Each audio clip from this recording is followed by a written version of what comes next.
Hi friends, welcome to Venki ముచ్చట్లు. ఈరోజు మేము సరదాగా అట్లా గోదావరికి వెళ్దామని వెళ్ళాము. కరకట్ట దగ్గరికి. వెదర్ చాలా బాగుంది. అలా చాలామంది వచ్చారు జనాలు. దాంతోపాటు ఒక ఇంట్రెస్టింగ్ ఏంటంటే అక్కడే ఇంకో మన ఫ్రెండ్ అయిన కుక్క కూడా వచ్చి చూస్తూ ఉంది. చాలాసేపు అట్లనే చూస్తూ ఉంది, కదలకుండా. ఏం చూస్తుంది, ఏం అర్థమవుతుందా అని నేను ఆలోచిస్తున్నా. ఇక ఆగలేక వీడియో ఓపెన్ చేసి దాన్ని తీస్తూ కూర్చుండిపోయా. అది గోదావరిని చూస్తుంది, నేను కుక్కని చూస్తున్నా. ఈ కుక్కని చూస్తుంటే నాకు అనిపిస్తుంది, ఈ కుక్కే కాదు, ఏ కుక్క అయినా సరే ఎంత ప్రశాంతంగా ఎంత దర్జా బ్రతుకు కదా అనిపిస్తుంది. మనిషి మాత్రం నిత్యం పరిగెడుతూనే ఉంటాడు దేని వెనకాలో. ఎన్ని ఉన్నా కానీ ఇంకా పరుగు అయితే ఆగదు. కానీ ప్రకృతిలో ఏ జీవైనా సరే, ప్రకృతిలో జీవులకి మనకి అయినా కానీ కావాల్సినవి ఏంటి? ఫుడ్, బెడ్, వాటర్, ఇవే కదా. వాటికి మనకి అవే. కాకపోతే మనిషి ఆలోచించగలడు. సో ఈ ప్రపంచం మనిషి వల్లే వచ్చింది, ఓకే. అయినప్పటికీ ఏదో పరుగు, ఇంకా ఏదో కావాలి, ఇంకా ఏదో అనేసి ప్రశాంతంగా ఉండడమే మర్చిపోయాడు కదా. అసలు మనం పుట్టింది దేనికి? మనం బ్రతికుండేదే ఒక 50-60 సంవత్సరాలు. అందులోనూ ఎప్పుడు పరిగెట్టి పరిగెట్టి పరిగెట్టి ఈ సాధించేది ఏంటి అసలు అనిపిస్తుంది. ఈ కుక్క అయితే అట్లా చూస్తూనే ఉంది. దీనికి ఏమర్థమవుతుంది ఏంటో నాకు తెలీదు. కానీ దానిలా జీవించాలి అంటే మనం ఎన్ని జన్మలెత్తినా అట్లా ఉండలేము.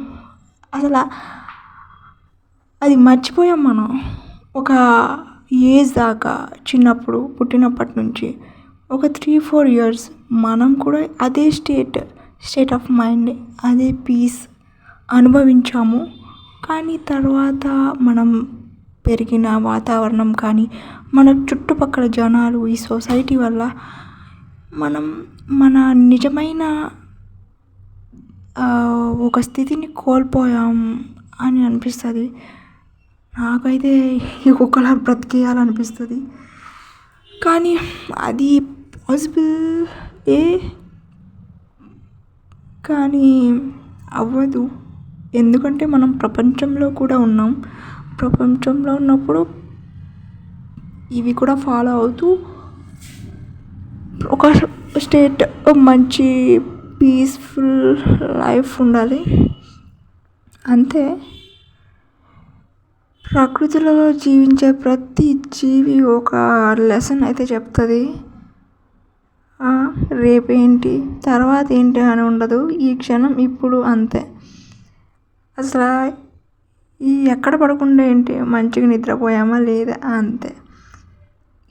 ఏదో ఒకటి తినేయడం, ఆకలిస్తే అంతే. వాటి నుంచి ఇవి నేర్చుకోవచ్చు.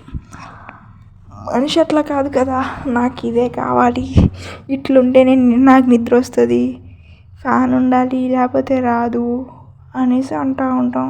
మన ప్రశాంతతకి మనమే అడ్డు వేస్తున్నాం. సో ఇదిగోండి, ఈ కుక్క గారు ఎంత ప్రశాంతంగా నిద్రపోయిందో చాలాసేపు అట్లా పడుకొని. నేనైతే దాన్ని చూస్తూ ఉన్నా అన్నమాట. అవును, మనం కూడా ఇట్లా జీవించడం పాసిబులే. ఏముంది, ఎప్పుడు లగ్జరీని కోరుకోవడం మానేస్తామో అప్పుడు వాటిలాగా మనం జీవించవచ్చు అంతే. ఇంపాసిబుల్. ఏదో పెద్ద పెద్ద బండరాలను ఎత్తామంటే కష్టమేమో, కానీ అట్లా తేలికైన హాయి జీవితాన్ని జీవించడం ఎందుకు అంత కష్టం ఉంటుంది? ఉండదు కదా. అంతా మన మైండ్ని అర్థం చేసుకుంటే సరిపోతుంది అంతే. అదే మన లైఫ్. మనం ఇప్పుడు ప్రజెంట్ జీవిస్తున్న జీవితానికి మన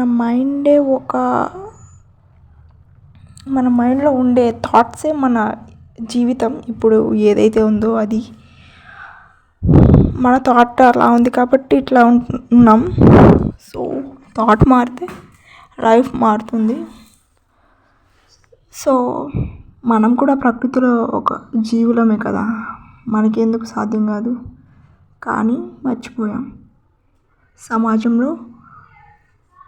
సమాజం వల్ల అవి కప్పబడి ఉన్నాయి. ఆ ప్రశాంతత, హాయి ఉన్నాయి. ఎందుకు లేవు? ఎందుకు?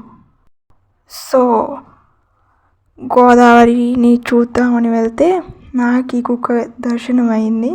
సో గోదావరితో పాటు కుక్కని యూజ్ చేశా. చాలా ప్రశాంతంగా నిద్రపోయింది చాలాసేపు. మేము వచ్చేసిన అది అక్కడే ఉంది. దాన్ని చూడగానే వీడియో తీయాలనిపించేసింది, తీసేసా.